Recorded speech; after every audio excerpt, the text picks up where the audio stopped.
All right, hey guys. Today we are going to be talking to Danny Egypt. Hi, Danny. Hi. She is a professional apparel designer and an apparel consultant. So she's going to be teaching you guys how to develop, source, and produce your own fashion line. You ready, Awesome. Danny? Yes, I'm ready. Awesome. All right, so thanks so much for joining me today. Um, Basically tonight I'm going to give you guys like some quick tips to start your fashion line. Um, the Basically I've made some slides here, so I'm going to show them. But first of all, you can connect with me. You can check out my website, and I'm going to go to my website later, but it's called Social Media by Design. That's the name of my company. And the website is www.snbydesign.com. You can also follow me on Twitter and Instagram at snbydesign. I also have a private Facebook group for fashion and style entrepreneurs and those who are like influencing and very creative in the fashion and style industries. And that includes designers, aspiring designers, current designers, stylists, makeup artists, photographers, models, anybody who's interested in fashion, even like boutique owners, anyone who's interested in fashion. I definitely would love to network and stay accountable with you guys. Okay. So let's get started. In this webinar, you're going to learn pro development tips, things that I've done to start my own fashion line. You're also going to learn low cost mass production ideas. So these are ideas that you can use that don't cost a lot of money and are a lot easier than, spending thousands and thousands of dollars to start your fashion line. And then also, I'm going to give you a few quick tips on how to sell on like different platforms that you can use. And for them to get the most value out of this presentation, you might want to take notes. Now, I am going to be sharing with you guys all the slides that are in this presentation so that you can, have them for your records. But, take notes, anything that, inspired you, just go ahead and write a few things down. Okay, so let me tell you a little bit about me. So first of all, I was born in Hartford, Connecticut, little tiny Hartford. I am kind of a big risk taker, so I actually took a bus 2 days and 19 hours to attend fashion school in Long Beach, California. That's basically like 4,500 miles. Once I started working, I worked in the LA and New York City garment districts. And then I also started my own bridal line, and then I had it professionally produced in factories. I at first started sewing by myself, and then when I realized that it took a little bit more time, and I could have been using that time to do marketing, to attend trade shows, and to really network, I was spending more time sewing, and then I decided to use some of the things that I learned as a professional designer working for other people's companies. I decided to use it on my own line, and it actually worked out really, really awesome for me. So because of doing that, having my line professionally produced, showing at different fashion shows, I ended up winning a grant from my city for $5,000. And then I was able to show at Africa Fashion Week in New York City. I got a lot of press. A lot of different blogs and publications. And then I also got free studio space for my line. I was able to teach a fashion class to girls in the inner city. I was able to do a lot of stuff because of having professionally produced products. After that, I lived in Egypt for 2 years. I was working on starting a fashion factory out in Egypt because Egyptian cotton is plentiful out there. There's a workforce that's ready and able to work. And then I was also selling my gowns online internationally. And then I came back from Egypt, started a different fashion bridal line. And then like right now, I'm actually developing a brand of lingerie, and I've been invited to show at Seoul Fashion Week in South Korea this May. So those are a few things that I've been up to. That's awesome. Yeah. Fashion opens a lot of doors, and that's the reason why I'm sharing this, because I really want people to understand that it's pretty stuff maybe, or things like that, but actually there's been a lot of things that I've been able to do with my fashion career, so I really want to share that with people. So the first thing we're going to talk about tonight is pro development tips.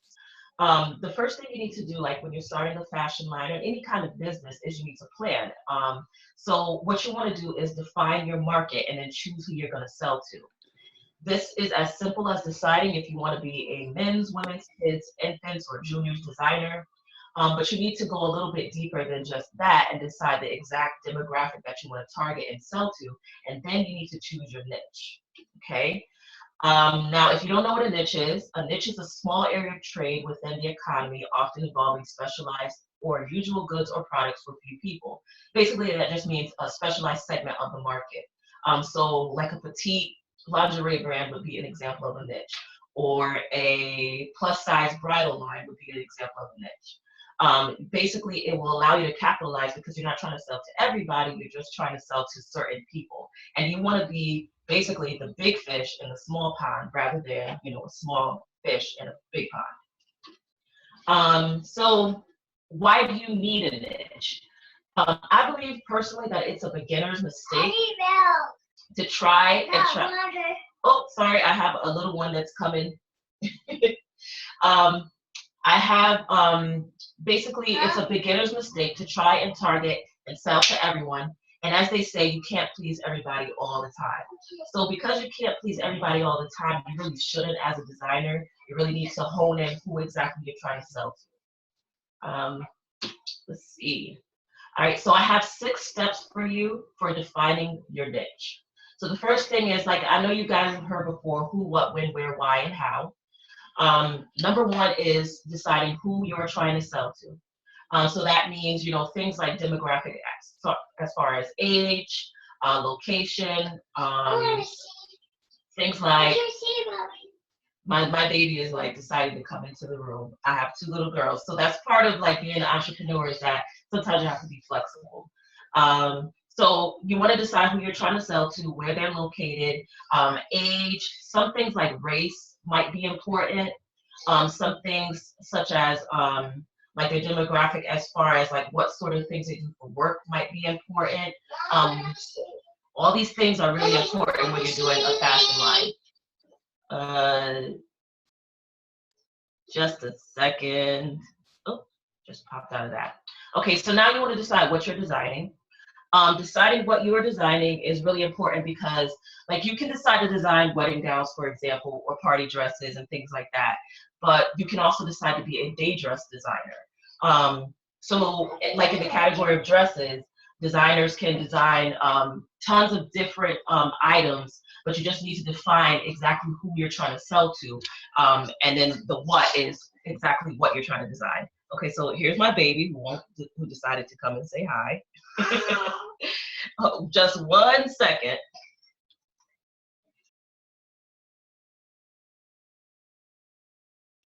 I'm just gonna take her to her sister for a second. Pardon me. It's okay. Yeah. Shouldn't have.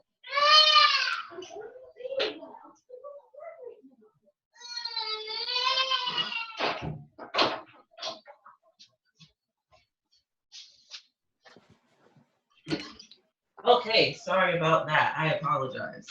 Okay. Okay. All right, so next, where are you going to sell your items? So you need to decide where you're going to sell your items. Now, in this presentation, I'm going to talk to you about selling online, and that's going to be like social selling, like marketplaces. But then you can also sell on social media. You can sell from your own website. You can sell brick and mortar stores, boutiques, things like that, national retailers. And then the next thing, of course, is when will you design your line? So what season are you going to be designing for? And that's really important because, like, there's a calendar that designers use to decide when they're going to design what. You have to follow the development calendar and make sure that your line is coming out at the correct times of the year. So, for example, right now we're in March. A lot of companies are they're starting their holiday lines, things that you're going to sell around holiday and resort time. And resort is kind of like December, January, and that's things that you would wear if you're going on vacation for Christmas. Oops, sorry, I popped out of that. And then the very last one is, well, actually 2 more. Why will your ideal customer decide to buy from you? Now, I didn't get into that too much in this presentation, but sometimes you want to kind of sell a story that goes with your line. So I'm doing, like I said, I'm doing a lingerie line. And the story that goes with that is that since I do bridal wear, I've gotten a lot of people who've asked me, oh, can you make me something that goes underneath the dress? Most of my dresses are made with like built-in corsetry, built-in bras, so you don't have to wear extra stuff with it. So that's basically the story behind the lingerie. And the other side of the story as well is the lingerie line is really geared towards women of color. And because it's geared towards women of color, we're going to have like certain specific sizing for the body types that are most prevalent in women of color. So that's pretty much the story, and you definitely want to create a story so that people will know why they're buying from you. And then the last part is how will your line be constructed? Now we're going to talk about a couple ways to get your line constructed in this presentation, but I'm also running an academy, and on that academy I'll explain more ways to get your line constructed as well as professional tips to get it constructed. Okay. Suddenly it decides it doesn't want to move. Okay, so this is the last part. This is an example of a niche. When I decided to start my bridal line, my niche was casual wedding dresses, which is like T-length dresses and mini dresses, so basically shorter dresses. The reason behind that, my story, was because I got married at New York City Hall. And that kind of a wedding, you're not going to wear a long gown. It's very Sex in the City, so, I don't know if you've seen Sex in the City, but in the Sex and the City movie, when she got married, she wore like a short jacket, Carrie. When she got married, she wore a short blazer. Mm-hmm. So to me, that was kind of like the inspiration behind that. Shorter dresses that you can dance in. Some people also call them like reception dresses. I've actually sold some of them for receptions, but that's the story. That I found that there were no designers at the time, because this was like 2008. I started in 2007. 2008 is when I really started selling, and then 2009 is when things kind of grew. But in 2007, 2008, there were like no designers selling short wedding dresses. If you wanted a short wedding dress, you had to get, regular dress and then have them cut it at the bottom, which means you're wasting a lot of fabric, and they would charge you for that. So to me, that just seemed kind of ridiculous. And why didn't somebody just design a line like that from the beginning? And that's where I stepped in. That's still an issue, actually, because I got married at a courthouse too. And I wanted a T-length dress, and all of the ones that I saw, I just didn't love. So I just ended up getting something. It was casual, but it was longer. Mm-hmm. Yeah. Like the thing is, my initial line was the short dresses, and then I got a lot of people asking me for custom stuff. So my current niche is professionally made custom dresses. So basically the same concept of a seamstress, like where you can go to a seamstress, right? I want this, blah, blah, blah, blah, blah. But instead of, hit or miss, I don't know if this is going to come out right. I don't know if her sewing is really that great. Like I use professional factories and a professional sample room that I lease to make these dresses. So it's the same quality that you're going to get, like a $3,000 dress, but I'm able to do it for much less if what you want. So whatever it is, like if you want it to be casual or you want it to be like over the top, I have a factory and a sample room that I use that's mine, and they can do it, for me. That's awesome. Yeah. Okay, and I just wanted to open up for any questions if anybody had any. But if you can think of any more niche brand examples that you know of, we can talk about that really quickly. If you know any yourself. There are a million. Yeah. Exactly. Like, for example, I was having a conversation with someone about making clothes for little people. Mm-hmm. That's a market all in itself. That's a market that's completely untapped. Honestly. Yeah, it is. Yeah, because people who like little people, so under like 4, I believe it's 4'9", under 4'9", it's not petite. Right. So sizing is completely different, and their figure types are way different. So that's a definite awesome market. I like that. Yeah, I know. I was like, that is actually a great idea. Yeah, definitely. A few more niches I can think of is like outdoor wear. So companies like Columbia, North Face, which is like everybody knows North Face. Those companies, Lands End, those companies have basically they've created a lifestyle brand around the outdoor life. You know, Mm-hmm. a lot of people gravitate towards them because they can see themselves living the lifestyle of an outdoors type person, and they can use those products for their real lifestyle. So that's Right. okay. Um, so Danny? Yes. Yes, like for me, when we talk about niche, I don't know if it's the right time to say it or not, but for me, when you were mentioning lifestyle, my collection that I'm thinking about is to mix lingerie pieces with streetwear pieces. nice. Will that be a niche or is that more of a lifestyle? Where does that fit in? Well, a lifestyle brand, it just basically means like whoever you expect to wear your clothing, um, that's the kind of lifestyle that they live. So like let's say it was kind of sporty, like sporty lingerie and pieces that people Mm, wear outside. You just imagine like who you think would wear that because that would be her lifestyle. Like you're following like the types of events that she might attend, the kind of job she might have. Uh, So like Rihanna. like yeah, exactly. exactly. Yeah. Exactly. So yes, it is, and it's funny because you said niche. I usually say niche, but then some people were like, "I know it's niche." So That's one of those words where it's like a debate, like which one is it? yeah, Like It's GIF and both GIF, ways. right? yeah. I like niche personally because it's French. I do too. Actually, I think it's really supposed to be niche, but whatever. Thank Um, you so much. no problem. Okay, so once you found your niche or niche, whatever, you need to do a bit of market research. Now, I just came up with a few ways to do some market research. Now, in the industry, we have specific ways that we do market research, and those ways are usually very expensive. Like there's things called predictives. These Hmm. are publications that have like all the silhouettes, the colors, the patterns that are predicted for the coming seasons, and they usually can predict like between uh, 2 to 4 years out. Okay, so for example, I don't look at predictives as much as I used to. However, back in the day when I used to have to go to the shows and stuff, like they have actual shows where they have a person who works on the predictives go around places like San Tropez, Tokyo, New York City, of course, to Paris, wherever, and they take pictures of people on the streets. They draw silhouettes, they find the awesome patterns, they go to all the big shows. So I used to have in these meetings in New York City, and they cost like $60,000 for a year. But they provide you with colors, like all that stuff.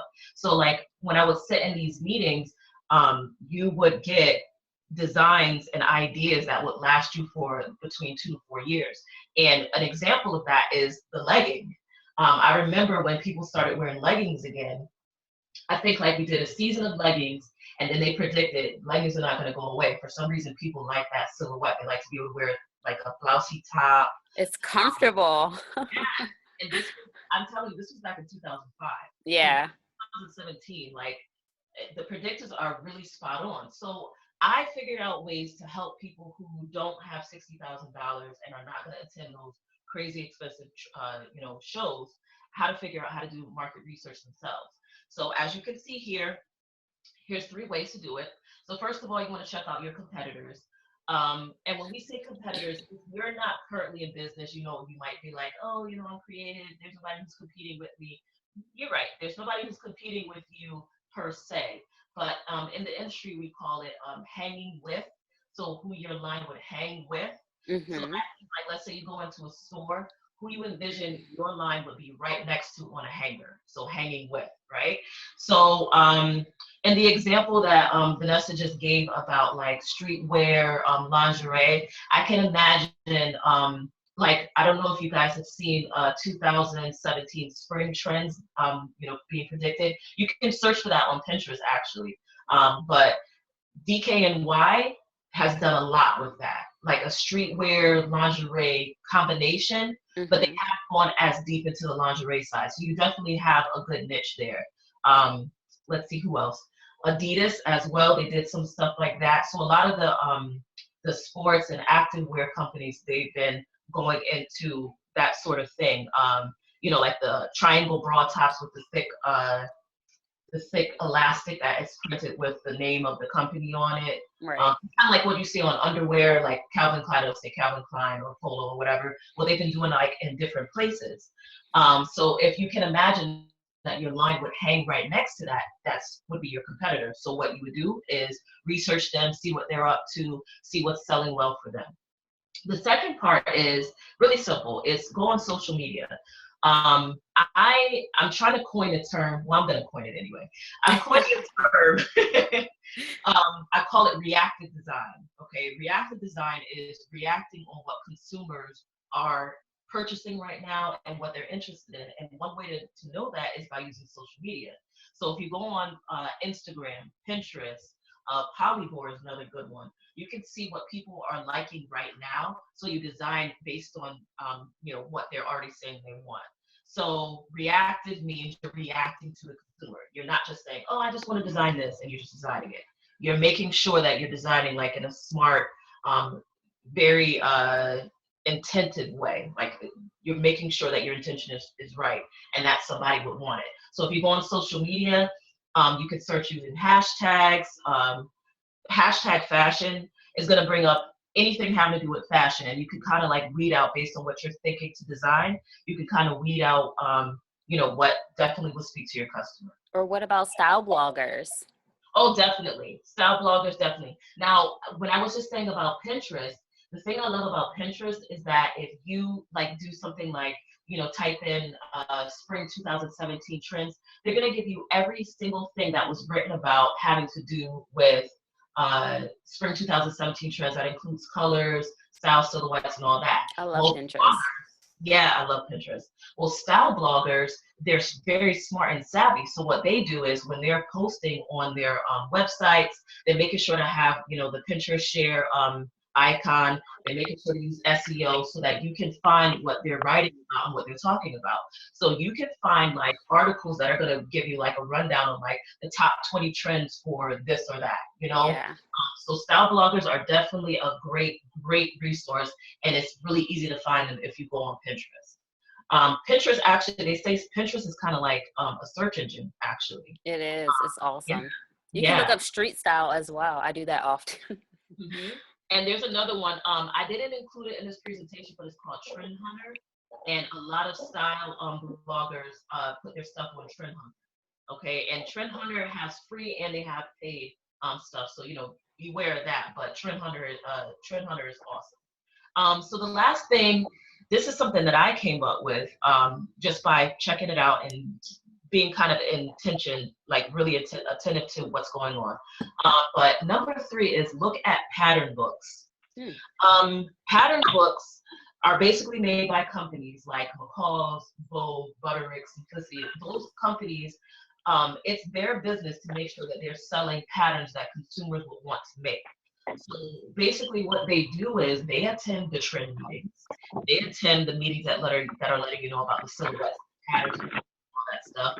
When they're attending these meetings, they're knowing that it takes a while to design patterns for, and develop, test, fit, all those things, patterns for the consumer. So what they do is they create patterns preemptively, knowing that, for example, such and such a thing will be in style by the time, let's say a couple months from now, that if you look at a pattern book right now, you could see certain things that are going to be in style going forward, because they don't want to waste time when it's already in the store and people are like, oh, I want to make that thing that I saw in the store. They don't want to waste time having to now test the fit and create a pattern and make sure it's right, and then create the pattern, photograph it, and then put it in the book. So they're actually doing it seasons ahead. So an example of this is, I don't know if you know what I mean when I talk about car wash skirts. Do you know that term, car wash skirts? They're made with like fringes. The fringe. I think I know what you're talking about. Yeah, so basically fringes are back big time, and they're going to be in for quite a few seasons. But just a few, like maybe last season, people didn't really know that. They didn't know that car wash skirts or fringes and all that stuff were going to be in style. And so I was at Joann's, I was looking through books, and I happened to see the fringe skirts. And I'm like, that's very interesting. Well, like I said, I went on Pinterest, typed in spring 2017 trends, fall 2017 trends, holiday 2017 trends, whatever. And all you see is that silhouette, the skirt with the fringes, and then tops with fringes, and jackets and vests and all that stuff. So basically, the pattern makers know they need to be able to sell those patterns when people are actually going to want them. So that means they're going to be in stores, so they make the pattern ahead of time so that when you go into the store, you can say, oh, I saw a skirt like this, I'm going to buy this pattern, I'm going to make it. So that's just a little free tip. That's a great tip. Yeah. All right. All right, so now we are going to talk about organizing your thoughts with mood and inspiration boards. Now, I'm not going to go too deeply into this here because I did write a post about it on my blog, so you can find out a little bit more information on them. And also, I also did like a small tutorial on how to use an online source I found. It's called gomoodboard.com. But mood and inspiration boards, if you don't know what they are, they're kind of like vision boards for fashion designers. So basically, you're showing your ideas, you're organizing your thoughts, and you're communicating your style and your brand aesthetic. So that means, like, if you're doing a wedding gown line, you're going to put tons of wedding gowns on this board with different elements and design styles that you really like and that you want people to see. If you're doing like the sporty lingerie, you're gonna put up, pictures of that DKNY, that Adidas and Nike and all that, and the different silhouettes that you like. You're gonna put pictures of fabric. You could put even like celebrities or people that you see that you think they communicate who you're trying to sell to and who your target demographic is. So like I said, you can find out more about creating, mood boards on my blog, which is right here, okay? smbydesigns.com/how-to-not-suck-at-fashion blog, okay? All right. All right, so I get a lot of people saying like they don't know how to sketch, they don't know how to draw, and that is a big thing. However, you don't actually have to know how to sketch or draw. Now, you can learn if you want to. You can go on Google, so just do a Google search and look up how to do fashion illustration, how to sketch for fashion. But there's also tons of YouTubers who create tutorials for learning how to sketch for fashion. My favorite resource, if you don't mind, Yeah, is the Nine Heads book. I love that. Is my favorite resource for yes. That actually is a book. I actually have it right here. Yeah, like that's a book they give us in fashion school. It's awesome. It's amazing. Yeah, it's super pricey. Like it's expensive though. Yeah, it's worth it though. It is. Free resources for that as well. There's a site called designernexus.com. They have a lot of stuff that's in the Nine Heads book, not the full illustration. So like if you want to do a full fashion illustration, I'm just looking around to grab one. Let me show you guys this if you can see it. Probably can't. So this is a real fashion illustration. If you can see that in the corner of your screen. So this is not what you need to send to like a factory or get to a sample maker. If you want to, you can, but this doesn't show like all the style lines, like how stitches look. It doesn't show you basically like there's zippers on it, but you don't get to see the size of the zipper, stuff like that. So that is helpful, but it's not necessary in order to be a designer. You don't have to have that kind of an illustration. But if that's something that you want, you can always hire a fashion illustrator. You can try Upwork.com. Upwork is great. Yeah, Upwork is awesome because you can find a lot of different things with Upwork, not just illustrators. If you're looking for, people to help you design your line in general, you can find that on there. I'm listed on there. That's why I'm saying that. But there's tons of things on there for people who are looking for people to help them sketch or bring their designs to life. Now, once you have your collection sketched, you can edit it for cohesiveness. Cohesiveness is really important for a fashion line. Super important. Yes, exactly. You need to make sure that people know that this is the same line, that this is the same designer. You can't have things like one print in color that doesn't go at all with another print in color, or one silhouette that doesn't go with another silhouette. You need to make sure that things kind of mesh well with each other and that it's clear in communicating what your brand is about. And you're really trying to show people what your brand aesthetics are so they can see themselves in it.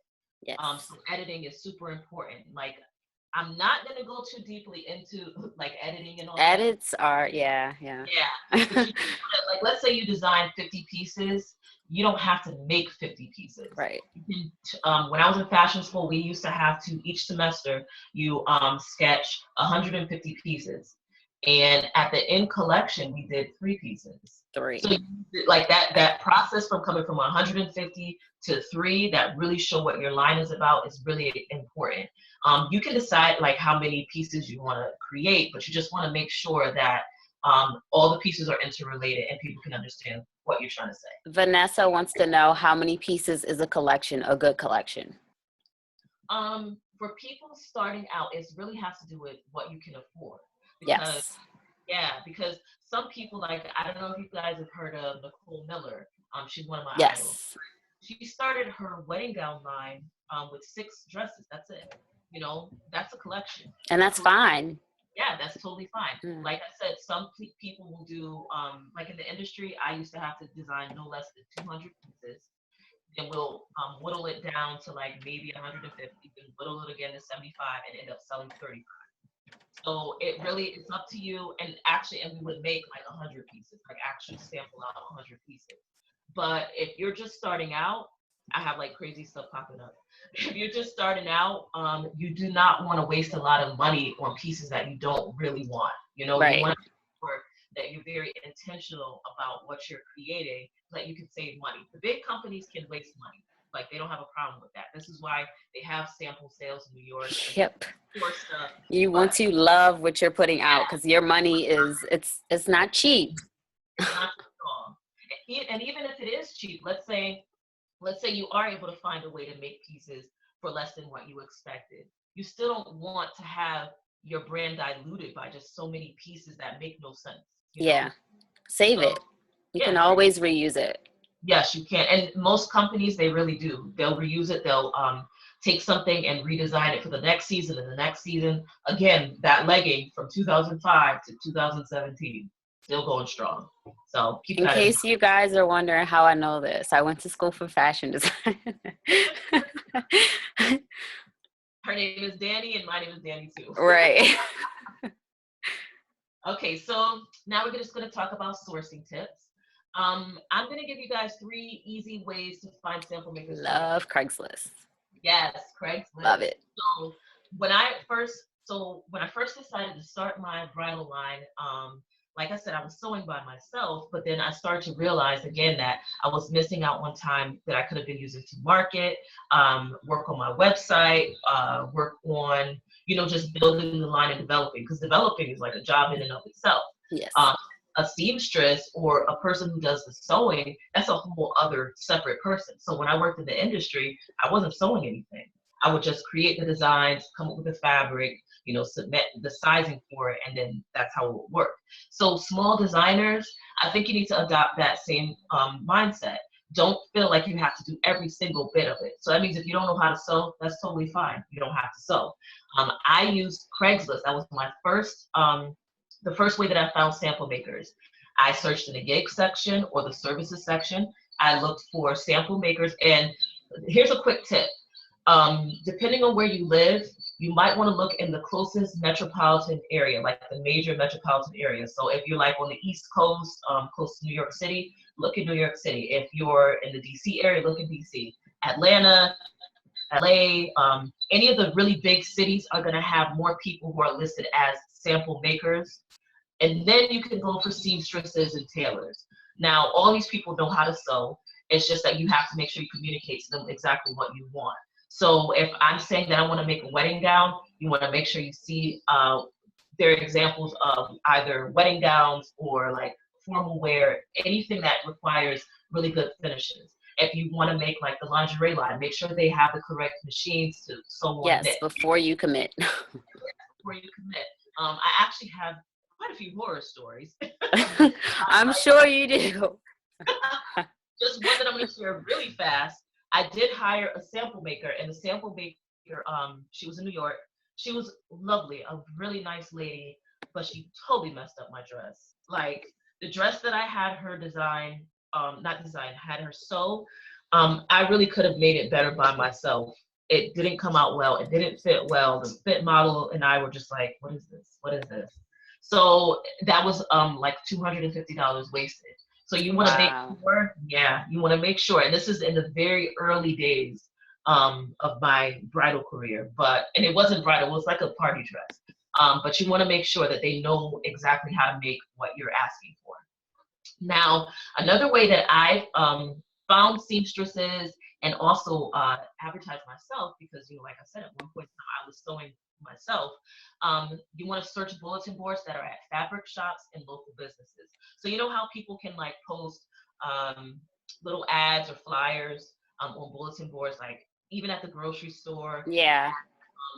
tailor shops, at the fabric stores, leave their business cards. I've left my business cards many places. I've gotten calls from all over the country from different places I've gone and left my card. But you can find quality sewers at these different locations, and that's a totally free way to find, seamstresses, tailors, whatever. Vanessa wants to know, I'm sorry, how do you make sure they have the correct machine? Any tips? So the way to make sure is you need to understand how that garment that you want to make is created in the first place. Yes. You don't really have any, like, you don't have to know how to sew, But you want knowledge. yeah, knowledge of construction. Yes. So it would be great. Now, here's a quick plug. I am doing my online fashion academy. It's going to start March 20th. And in that academy, I'm going to teach things like how to find sample makers, how to work with professional factories, how to learn like construction, things like that, how to draw if you don't know how to draw for fashion sketching, all those things. And I'm teaching those things because I feel like there's not enough knowledge out there that you can just go online and just be like, okay, how can I make sure that my sewer knows stuff? Like Yes. yeah, sometimes you have to kind of like either already have the knowledge or take a sewing class or work with somebody like myself who does know that already. So like as far as machines, I would say like they do need to show you that they've done knits before, for your Vanessa, your line in particular, like they need to know how to do knits. If they don't know how Which to is super important. Yeah, it's super Because important. it's not easy. It's not easy. You can have broken threads. And lingerie, because you're dealing with delicate fabrics. So that is also huge. Yeah, it can be expensive. People can ruin your fabric. Yes. And those fabrics are pricey. Yes, exactly. So yeah, you do need to see what they've done. But it would be helpful to learn a little bit about construction, even if that means like taking an existing sample, like going to the store, buying something similar to like what you want to make, looking at like how it's finished inside, and then showing that to the sample maker. That can go a long way to make sure they understand and you're communicating well what you want. So I hope that helped a little bit. So clothing construction, a knowledge of clothing construction is really helpful to know what type of machine they would need. Exactly, yes. Okay, so the last way, and like you guys can read it, but you already saw, just posting an ad looking for a seamstress. I've posted on Craigslist. I've actually seen and responded to ads on like Indeed.com, which is like a job. Oh, I love Indeed. Yeah, you can find sample makers on Indeed. I never even thought of that. Yeah, I actually saw in my area, there were two companies looking for sample makers. One was doing like headbands and stuff like that, and they wanted piecework. And then another company wanted people doing like home decor, so curtains, pillows, and all that stuff, and they paid a flat fee. Now, I'm going to advise that you either choose a flat fee or a per piece. Yes. Never hourly. Never hourly, because you never know how long it's going to take. Exactly. And you could end up saying, okay, I want to sell my bras and stuff like that, Vanessa. I'm using Vanessa as an example. But you want to sell your bras for like $45, and it takes them, 3 or 4 hours to make it, and ends up costing $75 for it to be made. Yeah, that's not cost effective. No. So per piece is where you want to go, or a flat rate. I usually do a flat rate for my sample, like if I use a sample maker, because sometimes I do use local seamstresses. So if anybody has any more questions about that, just let me know. But this is just really quickly just how to locate fabrics and supplies for your line. I use Etsy a lot because you can find fabric from all over the world. There are a lot of suppliers like from China and overseas. I've found beautiful fabric from Turkey, from Italy. If you do like leather, for example, you can find beautiful leathers that are like tanned by hand and all that stuff from all over. So Etsy is an awesome resource for small businesses to find fabric and supplies.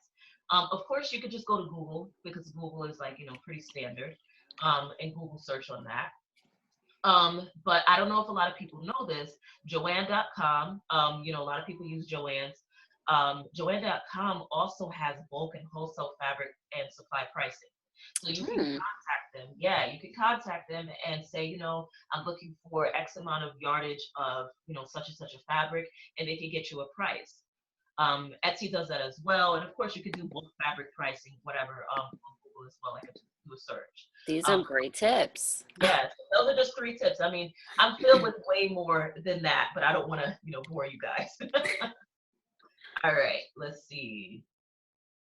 Okay, so does anybody have any questions about that? Because this is the last section. We're just going to talk about social selling and selling online and all that really quickly. I don't even have the chat one here. Oh, I see. Okay. I don't see any more questions right now. Okay, awesome. So All Danny, Yeah. sorry. Okay, so just so I understand correctly, I will start with like my vision board first. And once I know my niche and everything, I do the vision board. And when I'll have to hire someone for my samples. Mm-hmm. And then you said someone else for like a seamstress. So I'm just a little confused. Can it be the same person or is that an extra step? It can be the same person. Okay, perfect. Yeah, basically I just meant that your sample maker can be a seamstress or tailor, or a person who's calling themselves a sample maker specifically. Yeah. Okay, and once, let's say you have the sample back and you love it, then would you hire that person to, let's say, do like 25 or 50 tops or whatever? Yes, like what I would usually do and what I've done in the past is before we even, venture there, I ask them like questions like, what's their capacity? Like how many pieces do they think they can make? What's their availability? Because you want to have a production calendar so you know how long it will take you to produce each piece. So I would ask them like upfront when you're first like making contact, say, like, are you able to do more than one piece? How many do you think you can make? How quickly will that turnaround be? Because it matters. Yeah, exactly. And you want to also make sure that it's easy to work with them. Like, are they answering your emails and your calls quickly? Right. Are they professional? Yeah, are they professional? And then, of course, how's their construction? So, yes, that's important too. Perfect. Thank you so much. You're welcome. No problem. Okay, so last but not least, I see someone. Do you see it? Delilah or Delilah? Hi. Hi. I've been on the dial and I'm driving out and about, but I had a question that I wanted to ask. You probably already asked this question, so if it's the same question, I do apologize. I jumped on the last 30 minutes. But how do you find manufacturers? Okay, to find manufacturers, so you mean like a big factory that can do mass production? Yes. Okay, so in this, I don't share how to do the mass production piece of it because it's a lot of stuff to do to find a factory and then make sure that they're right.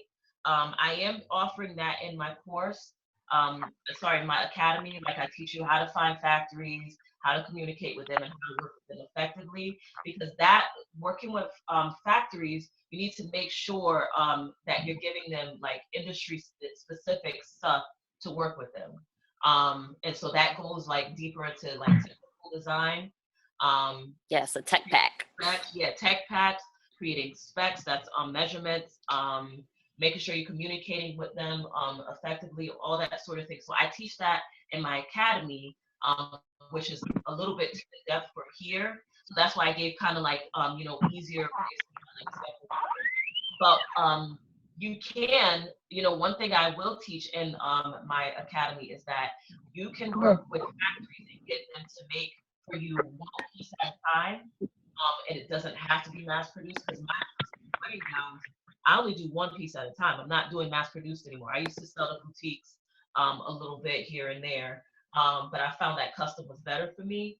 So a lot of factories, like if you approach them, they're going to say, oh, you need to have a minimum of 3,000 pieces, 5,000, 10,000, like a crazy number. And you're like, I don't have those customers yet. You know what I'm saying? But I've figured out a way to get around that. So I teach that in the academy. So if that's something you're interested in, you definitely might want to check out the academy. Hey, thank you. You're welcome. Okay, so this portion is just about selling really quickly, because I did just want to show you guys, with the time that we have left, I want to show you guys my Etsy site.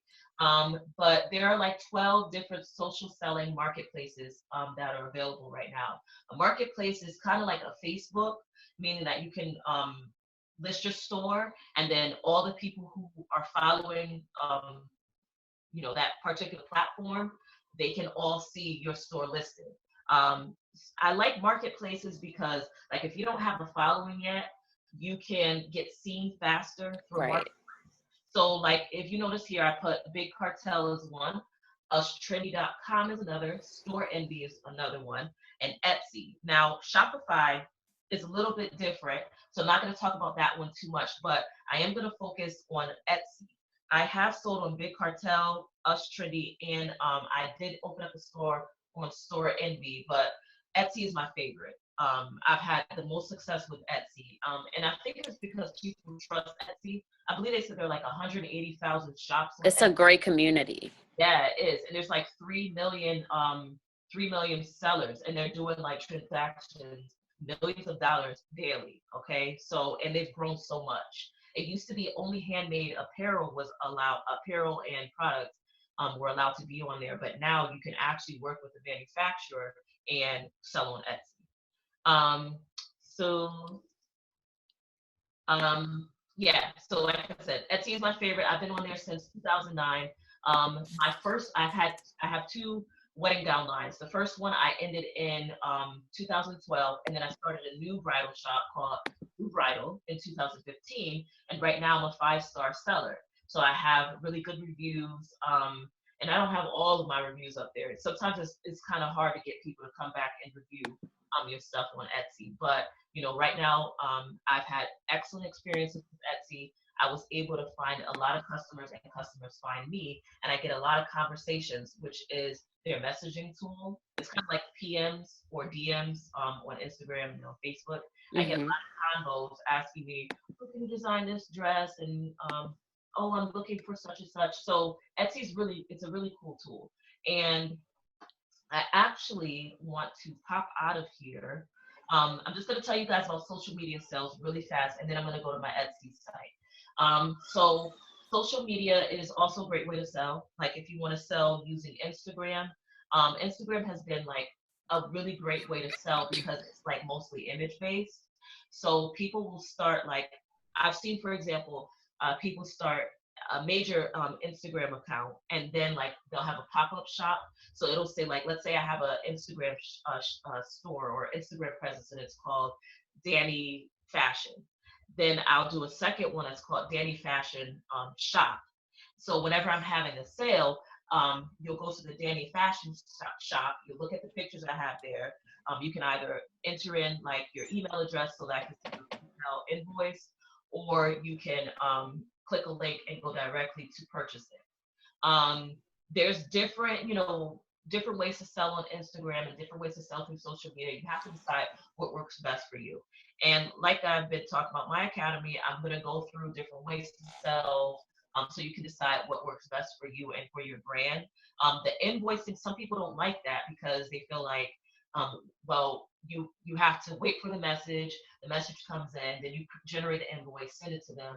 Hopefully they'll pay for it within a certain amount of time, or you'll have to, keep sending them reminders. What I like about Etsy is that I can actually, just list whatever it is for sale. So let me go to my Etsy shop. You guys can see my computer. All right, so this is my Etsy shop. I'm going to actually open I'm gonna actually open an actual shop. So this is what someone would see if they were coming to purchase from me. Um, what someone Okay. would see if It's they were gonna okay. I come muted purchase it. from me. Hey, this is real life, right? Right. Okay, so this is what you'd see if you would come to my Etsy shop. Um, One of the things that you have to think about, like when you're selling online, is what images are going to capture the most attention. Um, so basically, like with me, I do custom design. So I do two different ways of doing my posting. One is by showing, the elements. So you put together your dress via elements. And then the other one is via like the full on, item, like a dress completely designed. So I'm going to show you guys the difference.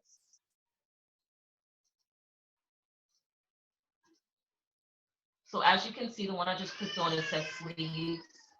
I have my title here. I took an Etsy SEO course, and they explained that instead of, I used to put like names for everything. So if you go to this one, for example, this one says the name of the gown, but it's only in the picture. I used to put the name here, and then and it'll say like, this is called the Leslie gown. This is a one shoulder chiffon shirt wedding dress. So I used to put Leslie chiffon wedding dress or something like that. Well, the class that I took, they explained that like if you put like names and things like that that don't mean anything, when people are up here searching, it's not going to come up. Like your stuff is not going to show. That's a good tip. Yeah, so I changed it around. So I'm putting in what people would search for.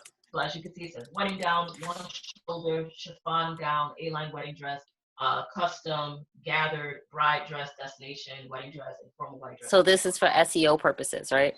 Mm-hmm. And also, there's more SEO that you can add to this. I can't show it right here. Oh, here we go. Here's some more of the SEO that you can use, which I just highlighted here. So satin, bridal satin, that's just showing what it's made of. Here's another one, which is for the occasion, it's wedding. Um, those things, people use that, they'll type that in the search, and it makes it easier for them to find what they're looking for. So here are the images that I have for this gown. And what I do is make multiple listings so that whichever one catches the eye best, it's multiple listings of the same dress. So I have this same dress. This is the first picture. Then I have another listing that starts. This is the first picture. Then I have another listing that starts. This as the first picture. This is the fashion illustration. Here's another one. So depending on what comes across your screen when you're on Etsy, if this speaks to you more, you click on this one. If this speaks to you more, you click on this one. I get a lot of people asking me to do wedding gown illustrations because I post this type of garment, this type of image. And then this one here, I actually was doing bridal accessories. I'm going to go back into doing some of that as well. But this image here was used to show some of the accessories. So like this is this belt I made. It's like a pretty glittery silk that is imported and everything. So Vanessa wants to know if you hire a professional photographer for your pictures. for this, yes, this was a professional photographer who did those. Let me see if I can find an example, because I do have some that are not pro pictures. I'm just going to see if I can find one really quickly, because you actually don't have to have a pro do it. You just need excellent lighting, like natural sunlight is advised. Use a good camera, and most smartphones have really great cameras. Like if you have an iPhone, you're there. Some Androids have really great cameras, but as long as you use natural lighting, like this is not using a pro photographer. Let's see if it'll come up. Yeah. This is not a professional photographer picture.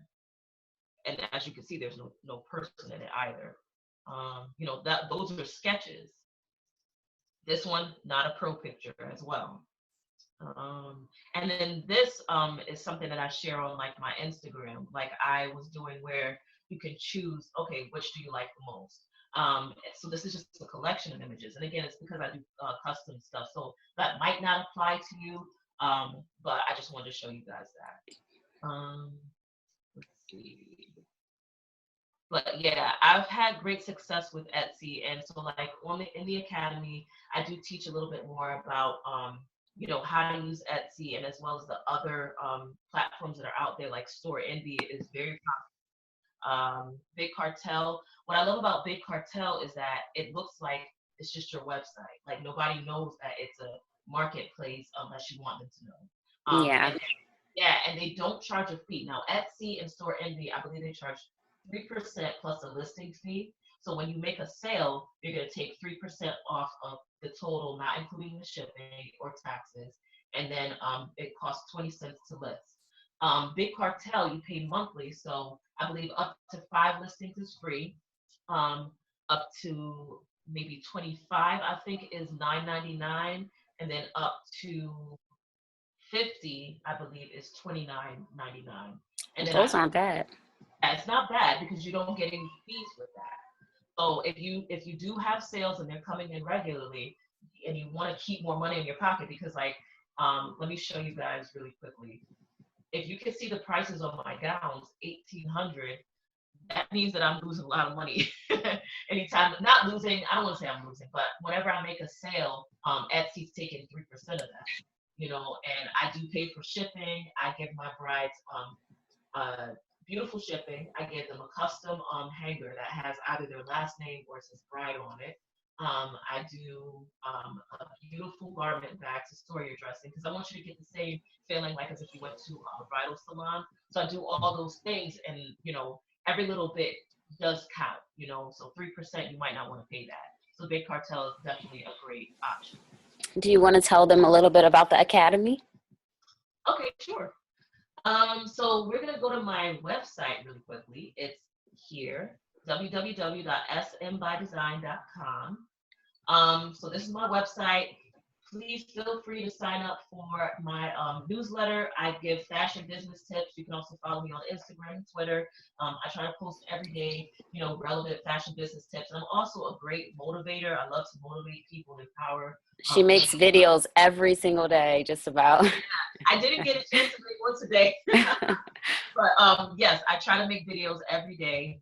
I actually used to be on Periscope, but Periscope is not like it used to be. It's really hard to get a good following on there, and I like to be where people are. So I've just been doing it through my personal Facebook page, and I have a lot of stylists, designers, and people in the style industry on there. So anyway, if you go to my website, smbydesign.com, go to the products tab, and then go to Develop, Source, Produce Academy. Just a moment. So basically, the Develop, Source, Produce Academy is self-paced. The courses are all online. They're tutorials, videos. You get free downloadable PDFs, worksheets, all that, so that you can basically professionally develop your fashion line. It's amazing. Yeah, and I'm giving you basically everything that I learned in 16 years of working in the design industry. So I'm not going to go through everything that's on here. I'm just going to skip down to the different things that are in the course that or the academy that I'm offering. So like this is better than fashion school, right? To me, it definitely is, because in fashion school, I did not learn half the stuff that I'm going to teach. No, they don't teach you how to get, you know, they don't teach you experience. They don't teach you experience. They don't teach you how to work with factories. They pretty much teach you how to design. How to design, that's it, just the technical side. Yes, just the technical, and not even the technical side. If you don't take tech design as a major, that's a crazy part of the whole $30,000 or more in student loan debt that you can get into. You might not even learn everything you need to start your own company. You would still end up needing to take more courses so you can start your own company or hire other people. But basically, I'm going to teach you guys line development 101. So basically, line development 101 means that you're going to learn how to professionally develop your fashion line. So the things I taught you earlier in the presentation about market research, creating vision boards or mood boards, choosing fabrics and colors, which is something I didn't go too deep into, creating lookbooks, doing some outsourcing, creating your collection and editing, which we did talk about. And then I also have some bonuses here. for example, setting up your fashion studio. A lot of people think that they need a fashion studio that they're leasing somewhere. I've worked for several different big companies, and a lot of them started the same way in their homes. One of the companies I worked for in LA, she used to talk about how she would cut patterns on her living room floor. Tory Burch did that. Yeah, like that's how it is. And And like, now look at her.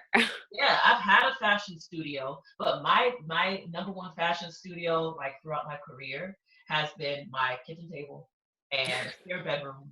You know what I mean? Wherever, right? Yeah, whatever. Like the space that you have works perfectly, but you do need certain things so that you can set up your studio properly, and I'll teach you how to do that. I'm also teaching an intro to fashion illustration, so not the Oh, that's good. yeah, it's gonna be what you need so that you can communicate with your factory or your sample maker. So we're not talking about like I showed you guys this. Okay, this is not necessary. This is beautiful. It's great for a portfolio, but it's not what you need to get professional results. Because like I said, it doesn't show style lines. It doesn't show enough information. I'm gonna teach you how to create something called fashion flats. A flat is So technical. yeah, it's really, really important so that you Yeah. make sure your clothes are made correctly. But that's something that you'll learn in the academy. And I also teach you what all these different terms mean as well. Um, the next thing is sourcing for independent fashion designers. So that goes into finding the factories. So I teach you the nitty gritty about how to find the factories, how to do a RFQ, which means request for quotes, okay, and how to get them to work with you, even if you just want one piece. I also teach you how to do quality checking on a factory, how to maintain direct relationships, bulk and wholesale ordering. If that's something that you want to do, I can teach you how to do that. You want to negotiate factory terms, so that's one of my bonuses. And then red flag factory issues. So that's things to look for so you might have a bad experience if you work with this factory. Vanessa, where do you buy? You can get it on Amazon, the Nine Heads book. Yeah. You can buy, at least you have Book Exchange, you can buy used. Just type it in Google and it's worth it. The Nine Heads book is awesome. Yeah. Actually, you want me to grab mine really quickly? I can show you. Yeah. Possibly. Hold on, guys.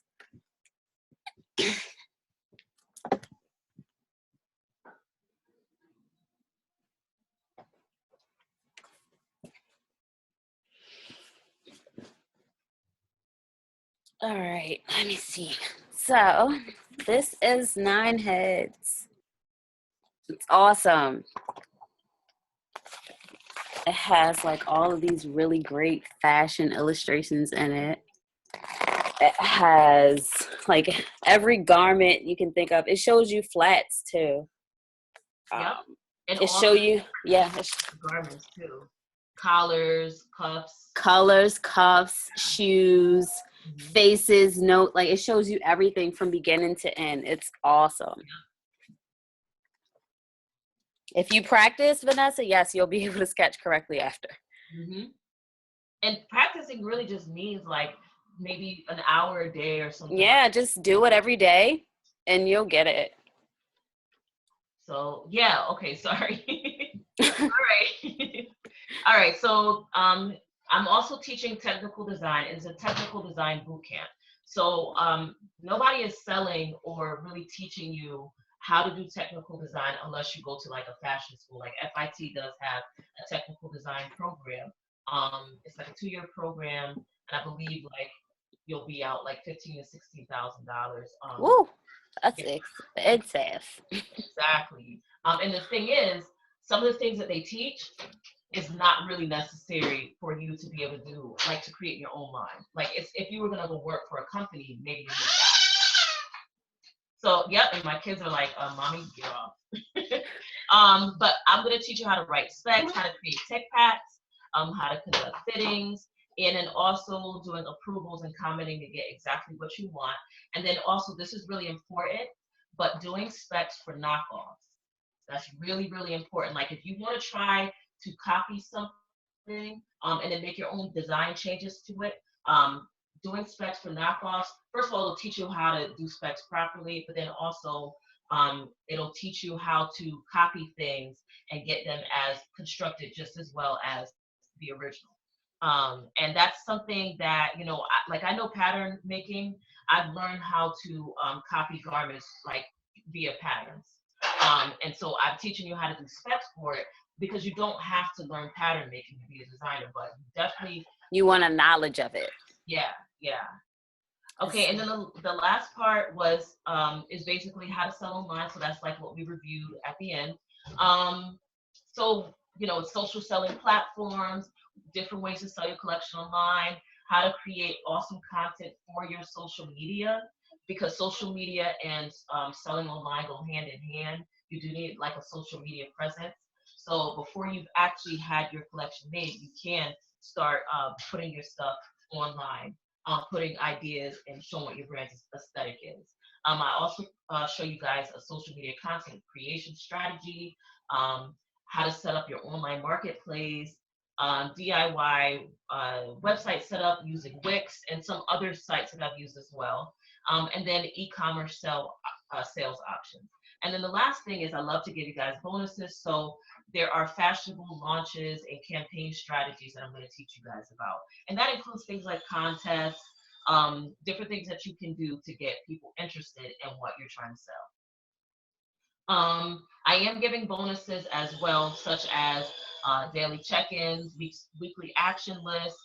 You're going to have homework, you're going to have challenges and deadlines to make sure that your line is created the way that you want it to be, and that you make it when you want it to come out. You know, it doesn't make any sense to do all this and not have a line that you can sell at the end of it. I also offer fashion mentoring. So when we do, like, every person that signs up for the academy will get a one-on-one strategy session. So that way you'll know what courses to take within the academy, what to focus on, and just to make sure that you're designing like with intention as opposed to just designing any old thing. And then I have something really cool that I really, really want people to know about. That's why I'm highlighting it. I created a 48-hour designer mini course.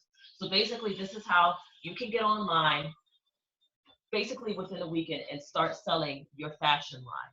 No, you're not going to be making, you know, custom dresses and all that stuff, but I can show you what you can sell within a weekend.